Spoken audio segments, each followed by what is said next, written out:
Alhamdulillahi Rabbil Alamin, salatu salamu ala man la nabiyya ba'da.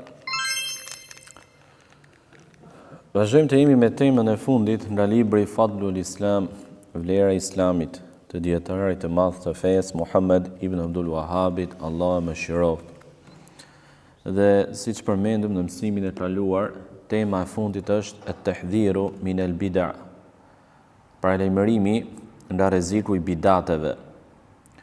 Pra me anë të kësaj teme autori do të na tregojë neve për një rrezik të madh,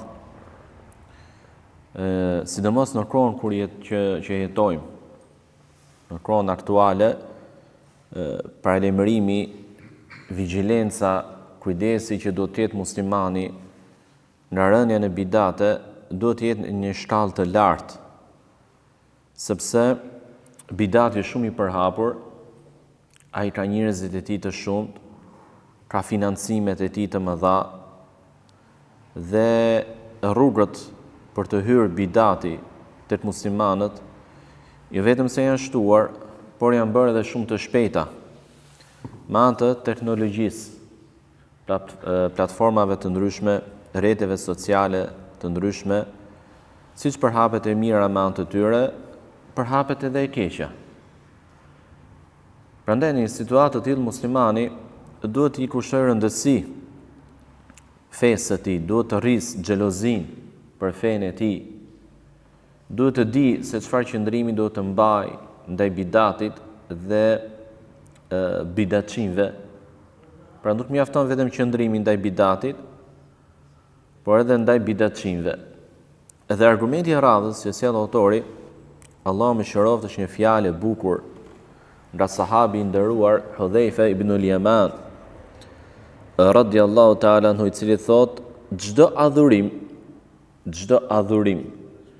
që nuk e kanë kryer sahabët e Muhamedit alayhi salatu wassalam, mos e kryeni edhe ju. Mos e kryeni edhe ju, sepse i pari nuk ka lënë hapësirë për të fundin. Keni frikë Allahun, o ju lexues të Kur'anit, dhe merrni rrugën e atyre që ishin përpara jush. Kjo është një fjalë me të vërtetë madhështore. Dhe normalisht këshilla të tilla kur vijnë nga më të diturit e ummetit, nga më të devotshmit, nga më të sinqertët që ishin sahabët e profetit alayhi salatu wassalam, patjetër që do të jenë të vyera. Thotë Hudhaifa radiallahu ta'ala anhu, çdo adhurim që nuk e kanë kryer, pra sahabët e Muhamedit alayhi salatu wassalam, pra çdo fjalë, çdo vepër të mirë, të cilën nuk e kanë adhuruar me të Allahun sahabët e profetit alayhi salatu wassalam, mos e bëni edhe ju. Mos e bëni edhe ju. Kjo është njëjtë si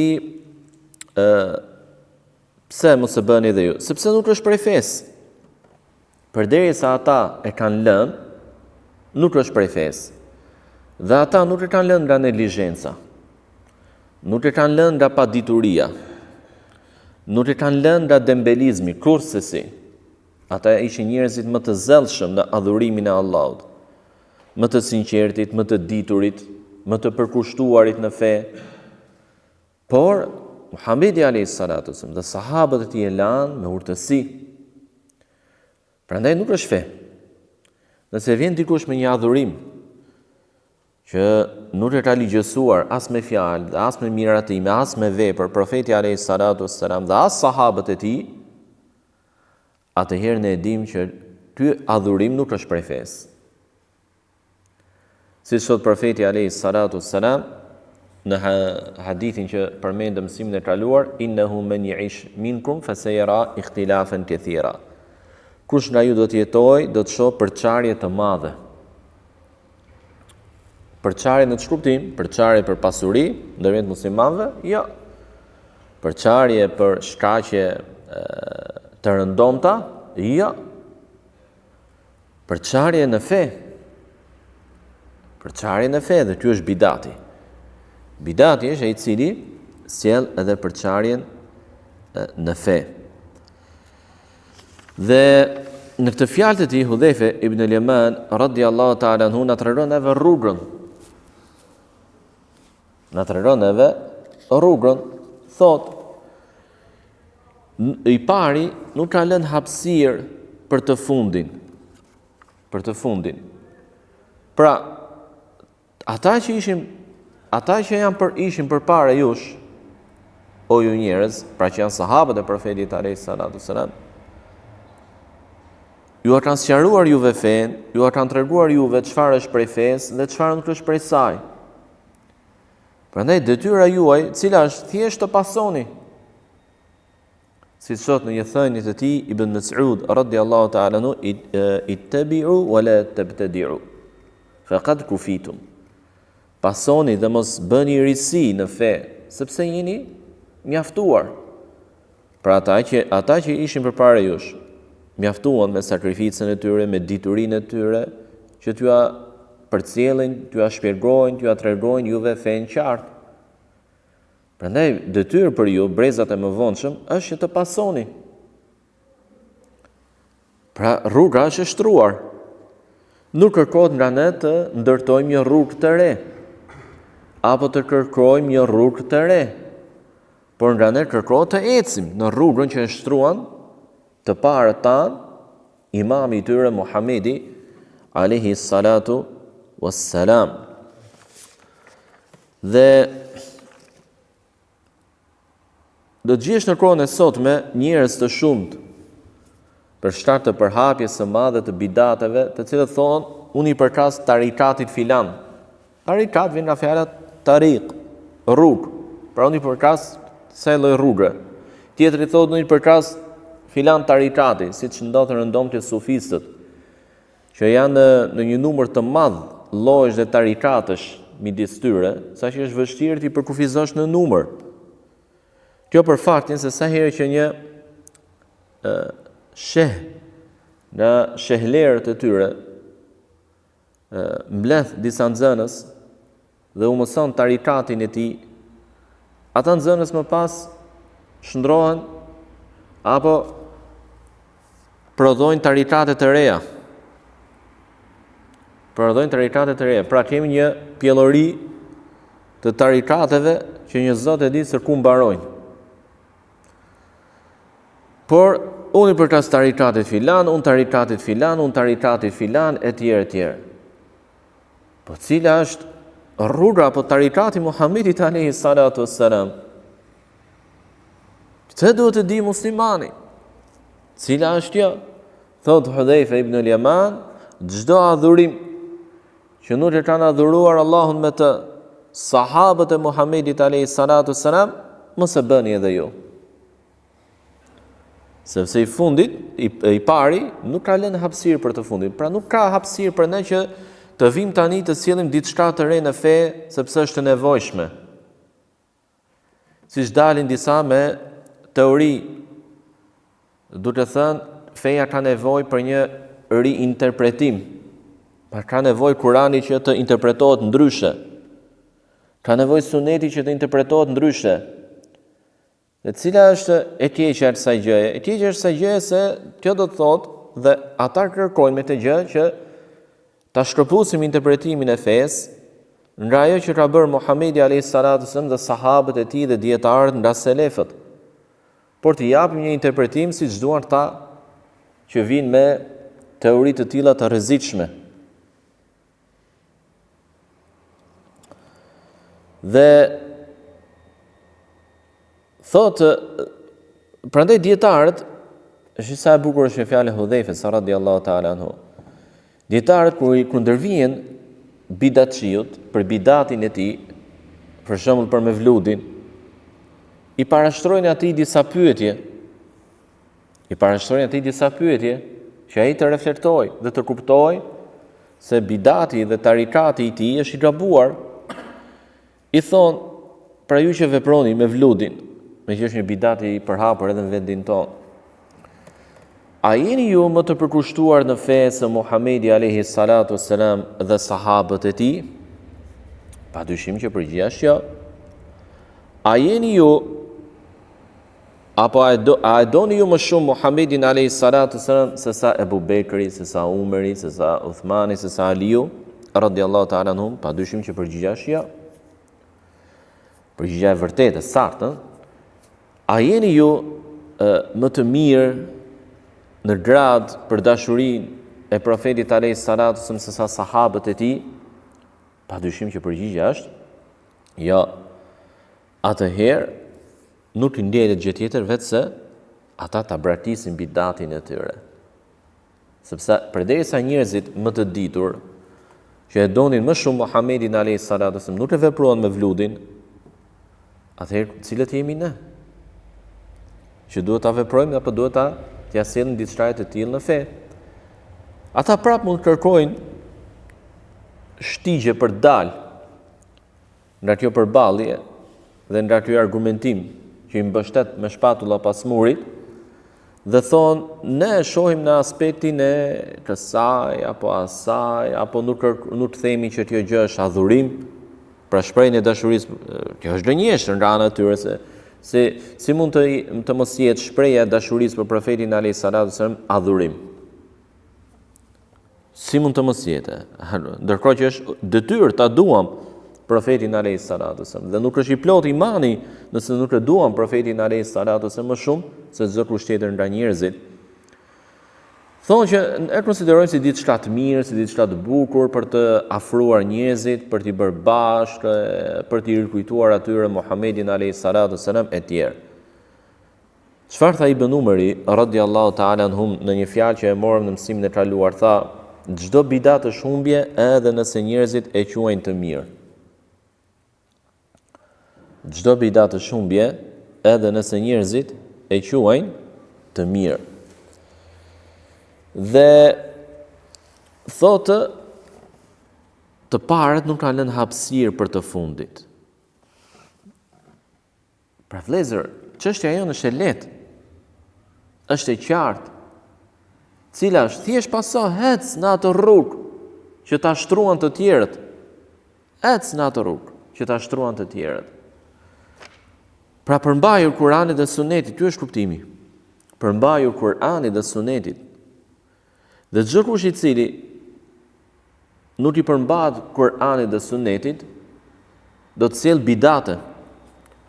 Ai i cili kërkon ta interpretoj fen, ai i cili kërkon të interpretoj Kur'anin, Sunetin, të japi gjykime fetare duke u bazuar tek filozofia, duke u bazuar tek numri i madh i librave jo fetar që ka lexuar, dhe mendon se me që një ligjet e shoqërive të ndryshme është në gjendje, është i aftë që të jap edhe interpretim të fesë, ajeteve kuranore e tjerë, duke u bazuar në arsyen e tij që e ka të zbrazët apo të cekët nga dituria fetare, i tillë do të bjerë në bidate.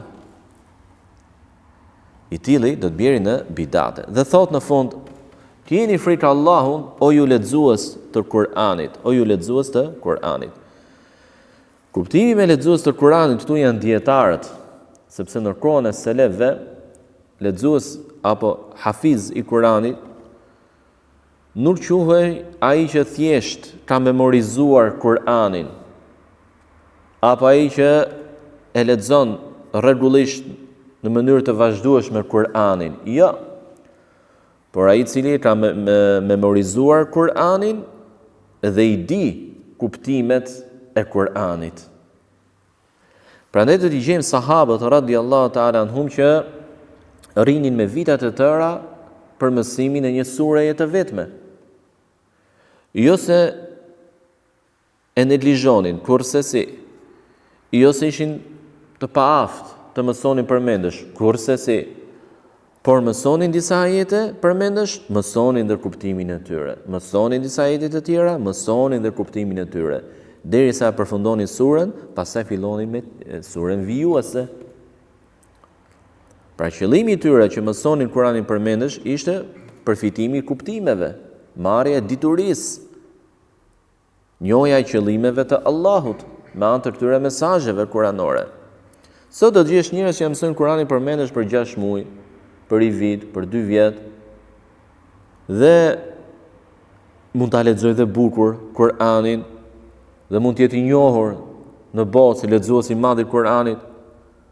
Por si thot Al-Hasan al-Basri rahimahullah, kur i treguan për disa hafiza të Kur'anit që thonin e kam lexuar Kur'anin nga fillimi në fund pa bërë asnjë gabim, pa ndecur asnjëherë, pa ngataruar asnjë fjalë, pa harruar asnjë fjalë, asnjë ajet, nga fillimi në fund.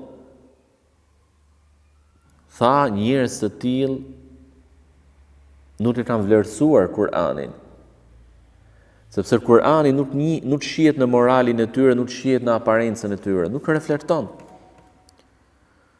Pra njerëz të cilët kanë mësuar Kur'anin përmendesh dhe morali i tyre le për të dëshiruar, aparenca e tyre, pra shfaqin gjuna, kanë gjuna që në aparencën e tyre tregon që Kur'ani është si puna atyre që i përmendi profeti alayhis salatu wassalam për Khawarijët, që tha e lexojnë Kur'anin, por leximi i Kur'anit nuk i kalon fytet e tyre. Pra nuk arrin në zemër të bëjë efekt, por mbet këtu. Mbet këtu. Prandaj kur thon të hershmit hafiz, lexuesi i Kur'anit kanë për qëllim dietarin. Dhe i drejtohet Hudhaife me këtë këshill kësaj kategorie njerëzish, sepse këta janë model në shoqëri. Dhe nëse këta nuk janë në rregull në çështjen e pasimit të Kur'anit dhe Sunetit, kujdesit ndaj bidatit, luftës së bidatit, atëherë edhe masa tjetër e shoqërisë që është në të cilën dominon padituria, do të bjerë në bidate. Pra i drejtohet elitës. Elita është ajo që udhëheq shoqëritë. Nuk është masa ajo që udhëheq vetveten. Jo, elita. Nëse elita është e mirë, e përgatitur, në rastin konkret e ditur në përputhje me Kur'anin dhe Sunetin, atëherë çfarë mesazhi do të përhapin? Do të përhapin khairin, do të përhapin hakun, do të përhapin Sunetin, do të përhapin akiden e pastër, fenë e vërtet. Por nëse elita është e devijuar, nëse elita është e korruptuar, atëherë nuk do të jetë kjo gjë. Por do të jenë të përhapura gabimet dhe bidatet. Dhe thot në fund të këshillës së tij, khudhu tariq man kana qablakum. Ndiqni rrugën e atyre që ishin përpara jush. Ja. Kjo është detyra jo. E thjesht. Njihe rrugën. Njihe rrugën e sahabëve. Por vëllezër, që të njohësh rrugën e sahabëve, duhet të njohësh edhe biografinë e sahabëve. Si mund të eci muslimani në gjurmët e Ebu Bekrit, në gjurmët e Umarit, në gjurmët e Uthmanit, në gjurmët e Aliut, në gjurmët e sahabëve të tjerë të nderuar, të profetit alayhis salatu wassalam, në gjurmët e dietarëve kolos të ummetit, nëse nuk e njeh biografinë e tyre? Prandaj ka disa musliman që kanë një impenjim të madh në leximin e librave jo fetar, por kanë një mangësi të madhe në leximin e librave fetar. Nuk njohin biografinë e sahabëve. Të tillët si mund të ecin në rrugën e sahabëve? Do të kenë probleme, do të kenë devijime. Dhe sjell në fund, si argument të fundit të temës, por edhe të krejt librit, një transmetim nga Ad-Darimiu. Imam Ad-Darimiu ka jetuar në vitet 280 të Hijrit. Pra, ka lind në vitin 200 përmendet deri në 280 të Hijrit. Dhe ka qenë dietar i madh dhe ka një libër të njohur, Sunan Ad-Darimi. Sunan Ad-Darimi. Përcjell një transmetim nga Al-Hakim ibn Mubarak, i cili thotë se na ka lajmëruar në Amri ibn Yahya, i cili ka thënë se kam dëgjuar babain tim që të më tregoj nga babai i tij. Pra, fëmia, babai, gjyshi i të parit. Po qëndronim, dëgjojeni mirë sa e bukur është që jemi marrë edhe më parë, por kemi nevojë ta rikujtojmë. Më parë thot qëndronim në portën e Abdullah ibn Mas'udit radhiyallahu ta'ala anhu para namazit të sabahut. Natën qëndronin te porta e shtëpisë së tij. Dhe kur ai dilte për të shkuar në xhami, ne shoqëronim atë. Pse e bënin këtë gjë? Për të marrë dituri. Pra shihni çfarë impenjimi, çfarë zellli për të marrë dituri. Zgjoheshin herët për të shkuar te shtëpia e dietarit Abdullah ibn Mas'udit radhiyallahu ta'ala anhu, jo për ta shqetësuar, për t'i rënë derës, por prisnin te porta e tij.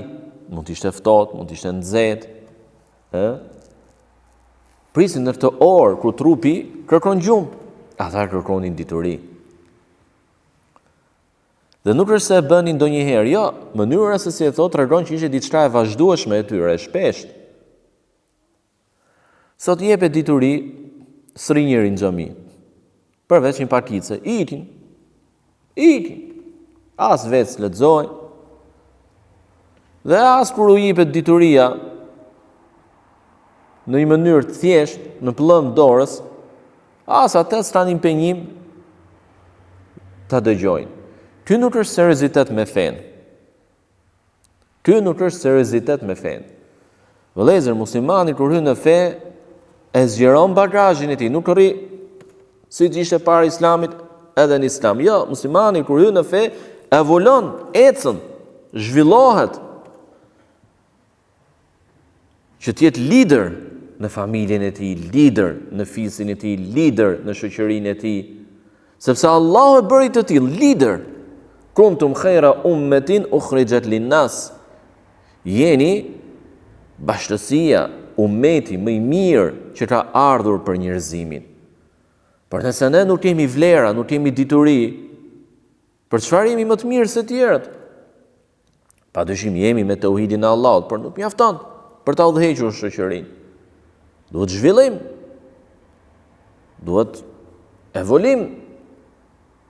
E nëse ne nuk kemi seriozitet, impenjim për diturinë më të bukur, më të ndjeshme për zemrën, për shpirtin, ushqimin më të mirë që ti jep imanit tënd, dhe që është njohja e Allahut, njohja e fesë së tij, njohja të dërguarit, për çfarë lloj diturie do të kesh impenjim? Muslimani ndryshon nga të tjerët, që s'lexojnë, që s'shfaqin interes për çështjet e rëndësishme të mëson. Jo, muslimani lexon, dhe as nuk duhet të justifikohet me moshën. Por secili sipas mundësisë së tij, po. Ktu justifikohet.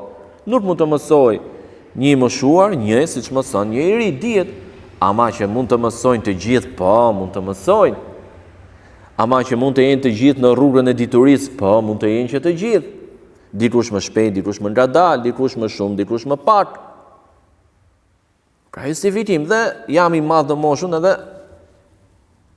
e mbyll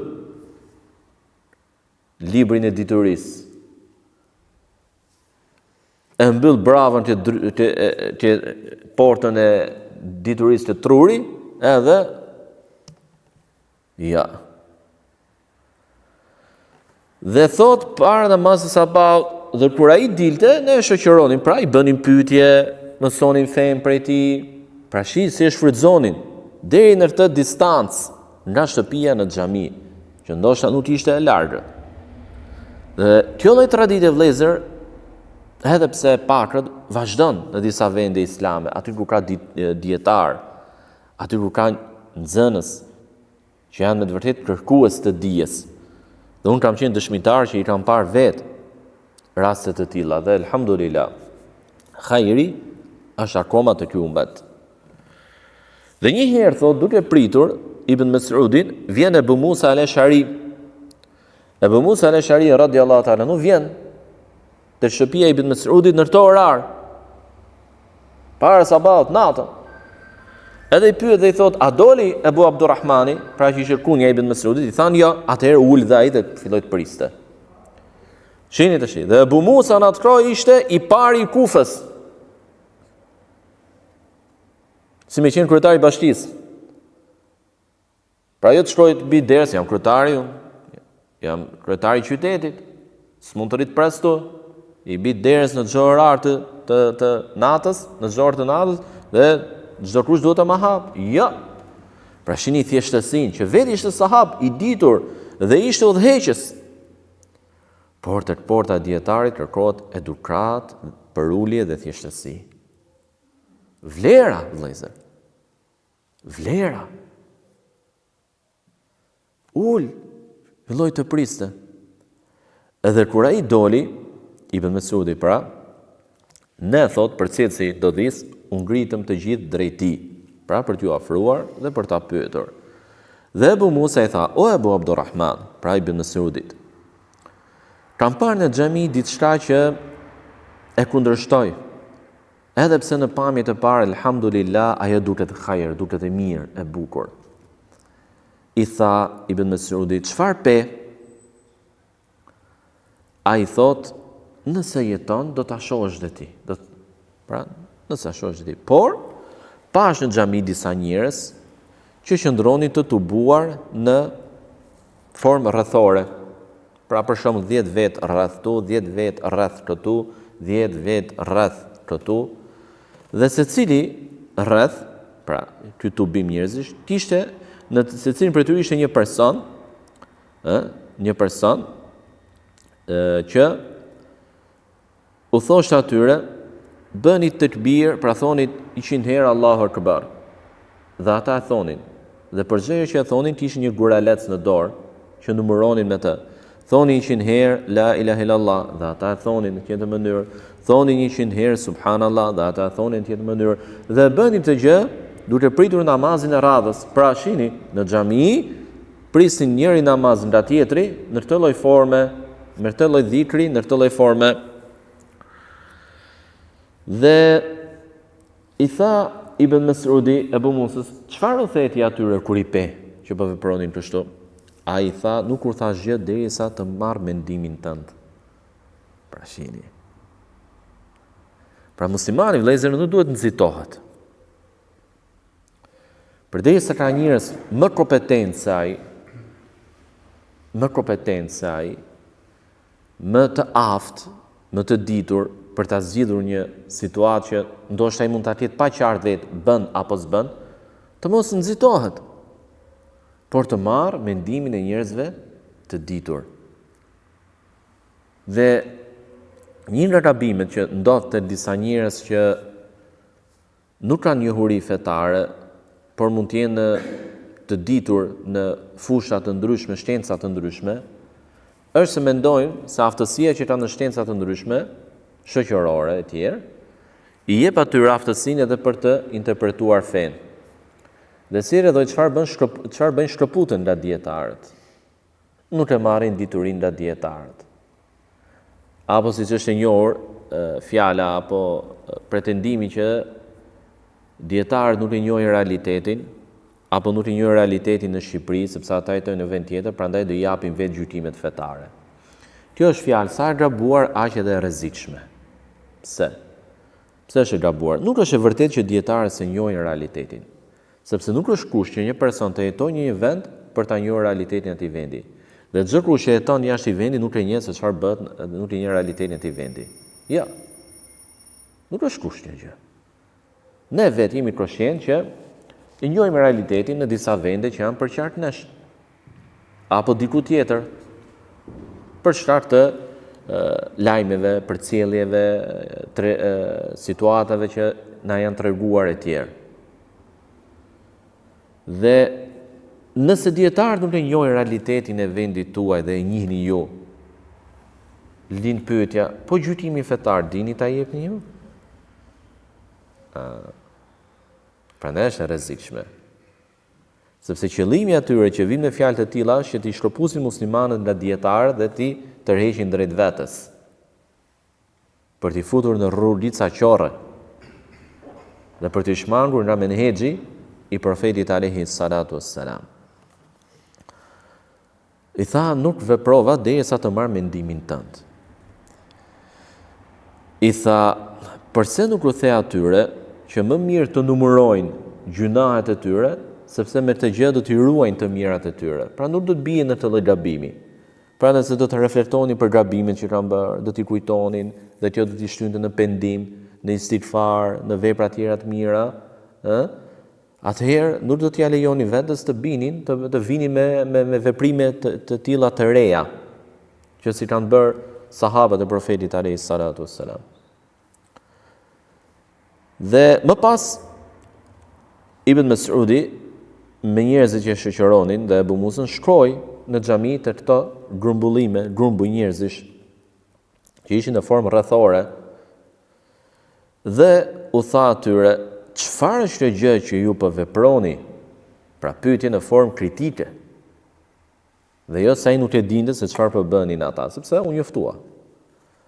Ata i thanë, o Abu Abdurrahman, ne po numërojmë tekbirat tan, tehlilet tan, pra fjalën la ilaha illallah sa herë themi, tasbihut ton, pra fjalën la ilaha illallah subhanallah sa herë themi. Ai u tha, pse nuk numëroni gjunahet tuaja, sepse unë ju garantoj se çu do të shpëtoni veprat tuaja të mira. Do të shpëtoni veprat tuaja të mira. O umeti Muhammedit alayhis salatu wassalam, çfarë ju shpejtoi juve në shkatërim? Këta janë sahabët e profetit alayhis salatu wassalam akoma gjallë midis jush. Këto janë robët e tij që nuk janë grisur dhe nuk janë vjetëruar akoma. Këto janë enët e tij që nuk janë thyer akoma. Betohem me atë në dorën e të cilit është shpirti im, ose ju jeni njerëz ose ju jeni më të ditur, më të udhëzuar se rruga, feja apo njerëzit e Muhammedit alayhis salatu wassalam, ose në të kundërt ju keni hapur portat e humbjes. Pra me të gjë që ju veproni, që nuk e veproi profeti alayhis salatu wassalam, as nuk e këshilloi, as nuk orientoi, dhe as sahabët e tij, i me o jeni më të ditur, ose është e kundërta, po veproni, po hapni portën e dalaletit, humbjes. I tha, betomi me Allahun, o Abu Abdurrahman, se ne dëshirojmë të gjë vetëm khairin. Pra niyeti jonë është i mirë, thon. Dakor? Nuk i hym, e besojmë, jeni shumë sinqert. Por çfarë tha? E sa dëshirues të së mirës nuk e arrin atë.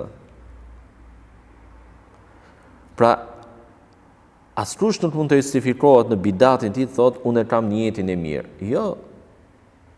Nuk është kusht vetëm niyeti, është edhe pasimi i rrugës së profetit alayhis salatu wassalam. Vjen dikush me bidate, me interpretime të reja fetare, me aktivitete fetare që bien ndesh me fen, ndesh qartazi me fen, dhe thot unë jetën e kam të mirë. Pse ç'a mendon ti se unë me këtë përkërkoj të fuz veten zjarr? Jo.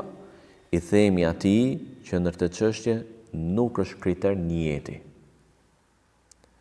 Apo dikush tjetër justifikohet me gjunahun, niyetin e pata të mirë. Jo.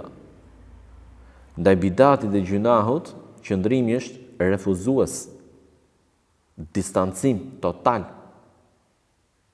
Prandaj thotë Ibn Mas'udi që fjalë të bukur, sa dëshirues së mirës nuk e arrin atë. Dhe tha më pas, i dërguari i Allahut sallallahu alaihi wasallam na ka treguar neve për njerëz që e lexojnë Kur'anin, por ky lexim nuk i kalon, nuk zbret poshtë fyteve të tyre. Dhe unë tha, kam frikë, betohem me Allahun, kam frikë se ju jeni, se shumica për jush janë nga ata. Pra, nga ata që i përshkruhet i profeti alayhis salatu wassalam si lexues të Kur'anit, por që nuk arrin Kur'ani në zemrat e tyre në të bëjë efekt. Cilët janë këta xhavarixhët? Dhe shihni tash çfarë thotë, dhe më pas u largua Ibn Mas'ud. Thotë transmetuesi, thotë, i kam parë shumicën e atyre njerëzve që ishin në të grumbuj, të luftonin kundra nesh me xhavarixhët në ditën e Nahrawanit. Pra ishin bashangjitur xhavarixhëve. Shihni vëllezër, ata e filluan humbjen e tyre me një bidat që në krahasim me bidatin ku përfunduan ishte i vogël. Ishte i vogël. Prandaj muslimani nuk duhet ta neglizhojë bidatin, hase një e bën, hase një bidat është, hase i vogël duket. Ja. Sepse ndodh që njeriu pastaj zgjerohet. Siç përfunduan këta njerëz, filluan me të bidat derisa kaluan në ekstrem. Cili është ekstremi? I bën muslimanët, sahabët qafira, dhe kërkuan t'i vrisnin, dolën në betejë kundra tyre. Dolën në betejë kundra tyre. Dhe çu ka ndodhur me shumë grupe të devijuara, kanë filluar me pak, dhe më pas janë zgjeruar në bidatet e tyre. Më pas janë zgjeruar në bidatet e tyre. Dhe shihni këta njerëz, këta ishin në xhami, pra në një vend të mirë. Po prisnin njërin namaz nga tjetri, pra ishin në një vepër, në një gjendje të mirë. Edhe po bënin një vepër që është e mirë, dhikr Allahut, por mënyra se si po e kryenin ishte e gabuar dhe i çoi në bidat. Pra ata nuk ardhën me vepër të keqe, vepër të mirë, por e kryen në një tjetër formë, në një tjetër trajt nga ajo që ligjësoi Muhamedi alayhis salatu wasallam. Pse? Qëndronin në formë rrethore, grumbuj, në secilin rreth kishte nga një person që i urdhëronte, që i orientonte të bënin dhikr, dhe ata bënin dhikr në të njëjtin zë, bashkërisht me xhamat. Subhanallah, thoshe ato, subhanallah, keni pas sufistët që kanë karakteristikë të gjë në bidatet e tyre? Apo si që ndodh për shembull në tekbiret e bajrameve, kur shkon në musalla, thot dikush tekbire me mikrofon, për t'i nxitur, ata që janë pranishëm t'i kujtoj tekbiret, dhikrin, edhe njerëzit mendojnë se duhet hec mas ti. Jo. Nuk ligjësohet, ka lënë në bidat, por secili në vete. Dhe i thot Ibn Mas'ud, këta janë sahabët e profetit alayhis salam, akoma midis jush. Pra përderisa ka dietar midis jush, mos u nxito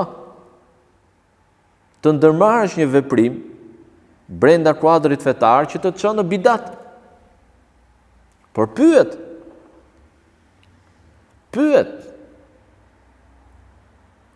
Dhe mos u bëjnë nga ata që thonë dietarët nuk e njohin realitetin edhe i jep vetë gjykimet fetare. La ilaha illallah. Të ignoranti e bën. Ignoranti e bën këtë gjë. Dhe i devijuari. Dhe thot Imam Malik rahimahullah, çfarë nuk ka qenë fe në kohën e profetit alayhis salatu wasallam nuk është feja sot. El-yawma akmaltu lakum dinakum. Sot e plotësova për ju fen tuaj, tha Allah subhanahu wa taala. Mbaroi. U plotësua. Mbaroi. Dhe çfarë i tha? Ose ju jeni më ditur në rrugë më të drejtë se Muhamedi alayhis salatu wasallam, sahabët e tij, ose keni hapur portat e dalaletit, portat e bidatit. Ja keni hapur në çfarë mënyrë? Ose ja keni hapur vetes, pra keni fut veten në këtë humbje, ose i keni futur të tjerët në humbjen që shpikët. Në humbjen që shpikët.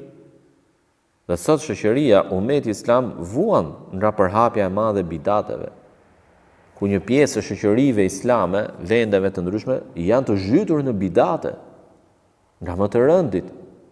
Një pjesë e tyre deri në bidate që konsiderohen shirk. Ky është argumenti i fundit, që është shumë i qartë për rrezikun e bidatit. E lutim Allahun Azza wa Jalla në fund të këtij libri që na ketë bërë dobi me atë që kemi lexuar, kemi dëgjuar, këto minuta, orë që kemi harxuar në leximin dhe shpjegimin të këtij libri, t'i bëj të sinqerta për fytyrën e tij të nderuar dhe t'i vendos në peshoren e veprave tona të mira, dhe t'jenë argument për ne këto kohë të harxuara.